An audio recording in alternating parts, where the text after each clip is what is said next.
The range officer crossed his arms and looked down at the old man in the red jacket. "You don't belong here," he said. "This is a precision shooting facility, not a public park." The veteran said nothing, just held his worn rifle case a little tighter. The officer smirked. "We don't have time to babysit beginners who wander in off the street." The man's sad eyes met his for just a moment before he turned and walked back toward the parking lot, his shoulders slightly hunched, his white beard catching the morning sun. If you believe respect should never depend on appearances, stay with this story. His name was Michael Preston, though nobody at the range that morning bothered to ask. At 70 years old, he looked like exactly what the range officer assumed he was, just another retiree with too much time and not enough sense, showing up at an elite long-range shooting facility in a faded red jacket and worn jeans. The rifle case he carried was scratched and dented, held together with duct tape at one corner. His truck in the parking lot was older than most of the shooters inside, its paint oxidized, one fender showing primer. Everything about him screamed amateur, out of place, someone who had clearly made a wrong turn somewhere. What they didn't know, what they couldn't see beneath that quiet exterior and those sad, serious eyes, was that Michael Preston had once been considered one of the finest marksmen in the United States Marine Corps. 30 years ago, he had held records that still stood in certain classified circles. He had made shots that other snipers studied in training, shots that seemed impossible until you understood the mathematics, the wind, the patience, the absolute stillness required. But that was a lifetime ago, before his wife died, before his daughter moved across the country, before he became just another old man living alone in a small house, keeping his skills sharp in silence. The range officer that morning was named Derek, 28 years old, 3 years out of the army where he had been a decent marksman, but nothing exceptional. He had found his authority here, at this private facility where wealthy shooters paid premium fees to practice at extreme distances. Derek liked the power of deciding who belonged and who didn't. He liked the respect he received from members who needed his approval to access certain lanes. And he especially liked turning away people who clearly didn't fit the profile, people who would waste everyone's time and lower the facility's reputation. Michael had driven 2 hours to get here. He had called ahead, been told that walk-ins were accepted on weekday mornings if space was available. He had packed carefully, his rifle cleaned and checked, his ammunition hand-loaded to specifications he had refined over decades. He had even brought his old range book, its pages yellowed and filled with data from 1,000 different conditions, 1,000 different shots. He had been looking forward to this, to testing himself again at serious distance, to feeling that familiar focus that had once defined him. But Derek had taken one look at him and made his decision in seconds. The facility was for serious shooters only. The old man's equipment looked like garage sale finds. His jacket was something a homeless person might wear. There was no way someone like that had the skills or the money to justify taking up a lane. So Derek had done what he thought was his job. He had protected the facility's standards. He had sent the old man away. Michael sat in his truck for a long moment after being turned away.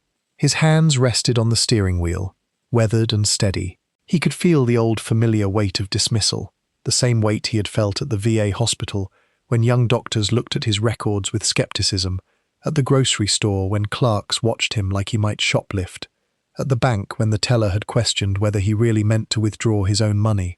The world had decided that old men in red jackets didn't matter much. He had learned to accept it mostly. But today it stung a little more, because this was shooting, the one thing he had always been able to do better than almost anyone. He was about to start the engine when his phone rang. The number was unfamiliar but local. He answered with a quiet hello.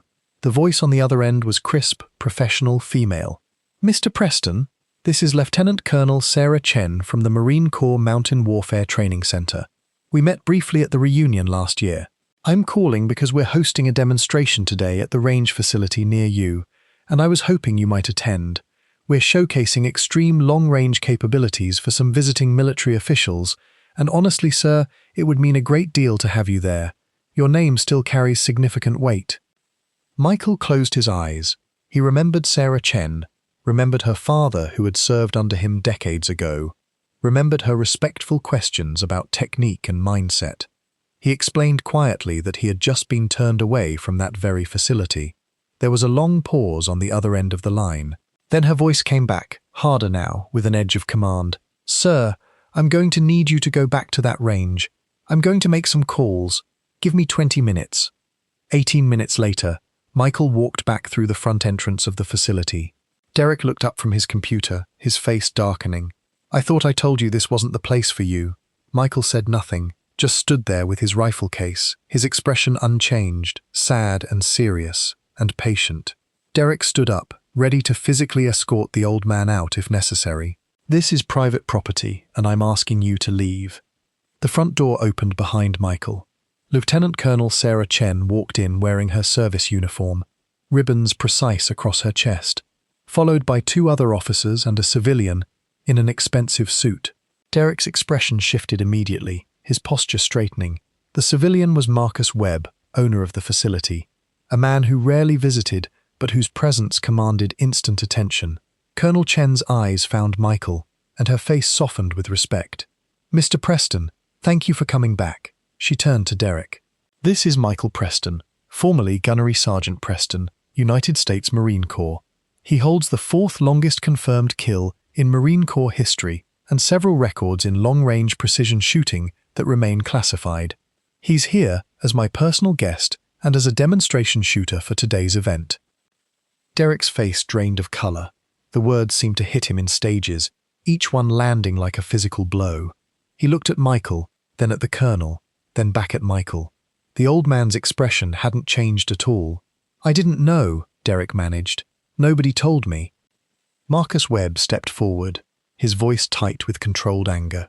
"Nobody told you because you didn't ask. You made assumptions based on what, exactly? His clothing? His age? His vehicle?" Webb turned to Michael. "Mr. Preston, I apologize on behalf of this facility. This is not how we operate, and this is not who we are."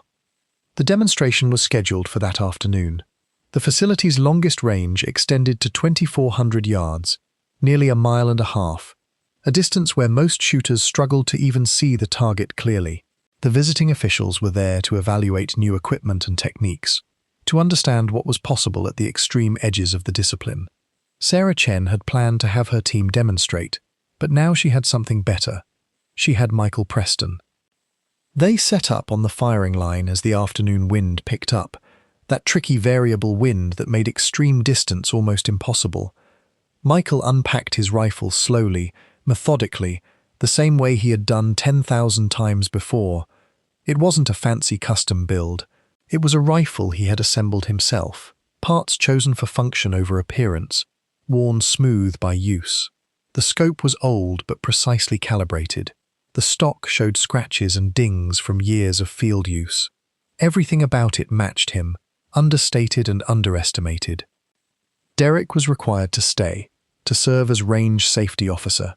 He stood off to the side, his earlier confidence completely evaporated, watching as this old man he had dismissed prepared to shoot.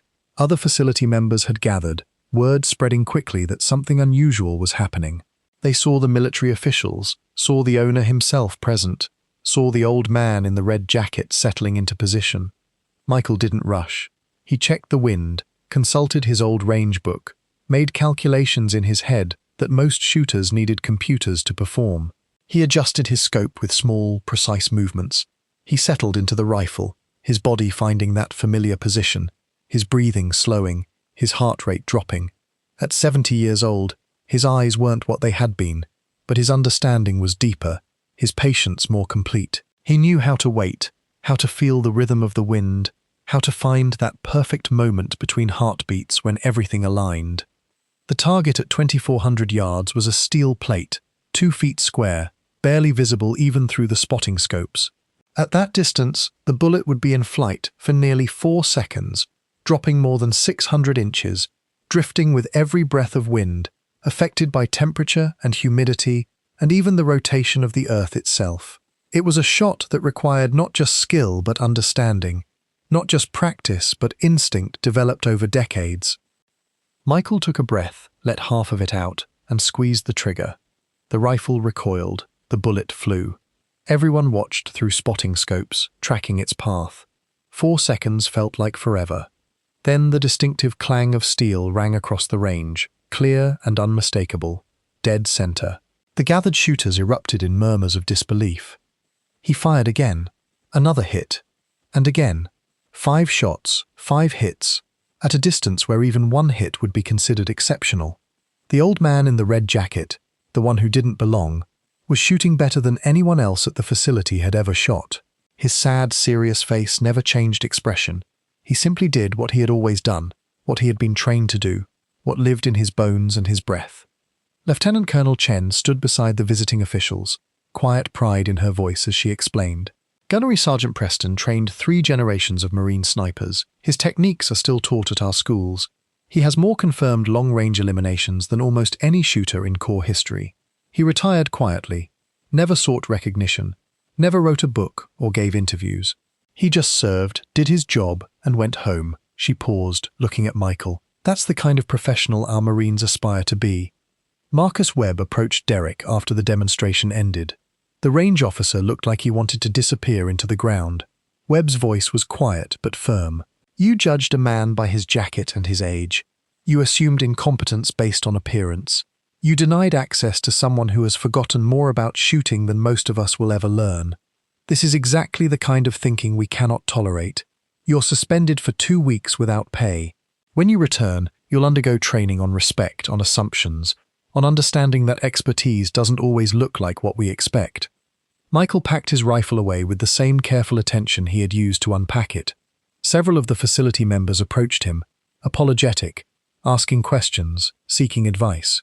He answered briefly, politely, but without much warmth. The damage of that morning dismissal still lingered, not as anger, but as a familiar sadness, the reminder that the world saw him as less than he was, less than he had been. Sarah Chen walked him to his truck. She thanked him again for coming, for demonstrating, for showing those officials what real mastery looked like. Michael nodded, his white beard moving slightly in the breeze. He started to get in his truck, then paused and looked back at the facility. You know, he said quietly, I wasn't coming here to prove anything. I just wanted to shoot. I just wanted to do something I love, something I'm good at. Is that too much to ask? The colonel shook her head. No, sir, it's not, and it never should be. She straightened, came to attention, and saluted. Michael returned the salute, that old muscle memory precise and immediate, then climbed into his truck and drove away. The story spread through the shooting community within days. The old man in the red jacket who had been turned away in the morning and rang steel at 2,400 yards that afternoon. The veteran who had been judged unworthy based on appearance and had quietly demonstrated mastery that few could match. Derek returned to work after his suspension, changed, humbled, carrying the lesson forward. The facility implemented new policies, new training, new understanding that respect must be given before it is earned, that assumptions about ability based on age or appearance are not just wrong, but dangerous. Michael Preston went back to his quiet life, his small house, his solitary routines. But word had gotten out, and other ranges, other facilities, began reaching out. Invitations to teach, to demonstrate, to share knowledge. He accepted some, declined others, choosing carefully, never seeking spotlight but willing to serve when asked. His sad, serious face remained unchanged, but perhaps there was something lighter in his step, something restored in his dignity. The rifle case still had duct tape on one corner, the red jacket still showed its age and wear, the truck still needed paint. But now, when Michael Preston walked into a range, people looked twice, looked deeper, saw past the surface to the substance beneath. They had learned what should have been obvious from the start, that excellence doesn't announce itself with expensive gear and pristine appearance, that mastery often walks quietly in worn clothing, that respect should be offered freely until proven undeserved, not withheld until credentials are displayed. The old man had taught them all something more important than shooting. He had taught them to see.